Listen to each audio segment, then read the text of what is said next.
на взрывы были, людей убивали и калечили. А в основном страдают от этого терроризма только мирные люди.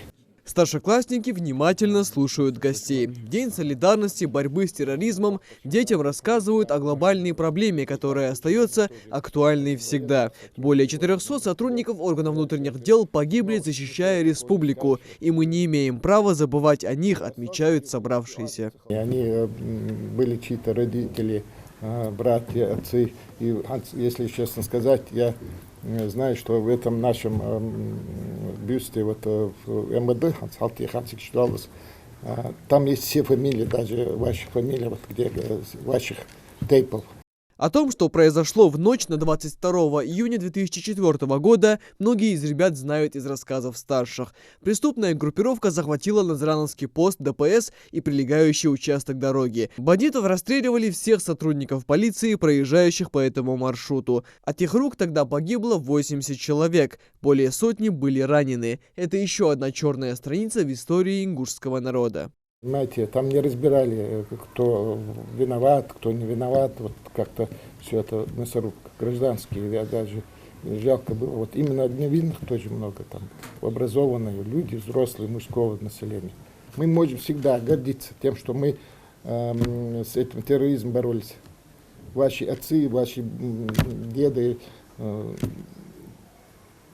тоже боролись, ингушети. Я имею в виду, мы свою террористическую вот эту боль прожили. Только знание религии позволит уберечь молодых людей от негативного влияния экстремистов, уверены старшие. И потому свободное время нужно тратить не на просмотр сомнительных видеороликов и общение в социальных сетях, а на учебу и полезный досуг. Экстремизм зарождается основной молодежи, среди молодежи, к сожалению. Те наши враги, противники, нашей стабильности, нашего плодотворного развития, когда молодежь занимается успешным спортом, прекрасно учится, делает карьеру дальнейшую в своей жизни, идет по поступу воспитания старших своих педагогов, государственных, общественных органов, чему-то идет и общее развивается, значит, кому-то это не нравится.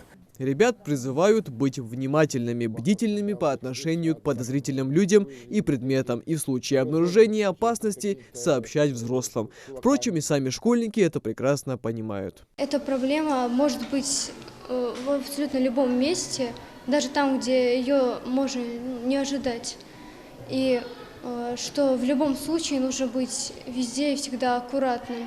А также стоит не намекать или как-либо показывать то, что ты поддерживаешь это. И неважно, случайно ты это сделал или специально. В любом случае это будет иметь какие-либо последствия. Есть люди, которые думают, что они все знают о терроризме, некоторые болтают об этом. Но я считаю, что не надо об этом в интернете говорить. Так как люди же это ничего не видели, они думают, что это знают, все. Я считаю, что даже писать там ничего не надо. Для школьников эта встреча с представителями органов МВД не первая. Подобные профилактические мероприятия также пройдут и в других школах. Микаил Тангиев, Асхаб Белакиев, Новости 24.